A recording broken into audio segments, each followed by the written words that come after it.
Ekber ve lillahil hamd. Allahu Ekber, Allahu Ekber, Allahu Ekber. La ilahe illallah, Allahu Ekber, Allahu Ekber. Euzubillahimineşşeytanirracim. Bismillahirrahmanirrahim. Elhamdülillahi Rabbil alemin. Esselatu vesselamu ala Resulina Muhammedin ve ala alihi ve sahbihi ecmain.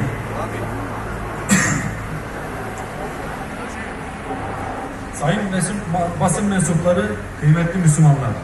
Salı akşamı ABD'nin küstah ve kıt akıllı başkanı Trump ile işgalci Yahudi varlığının lideri Netanyahu, Beyaz Saray'da kameraların karşısına geçip 100 yılın antlaşması dedikleri tek taraflı sözde küstah barış planlarını açıkladılar.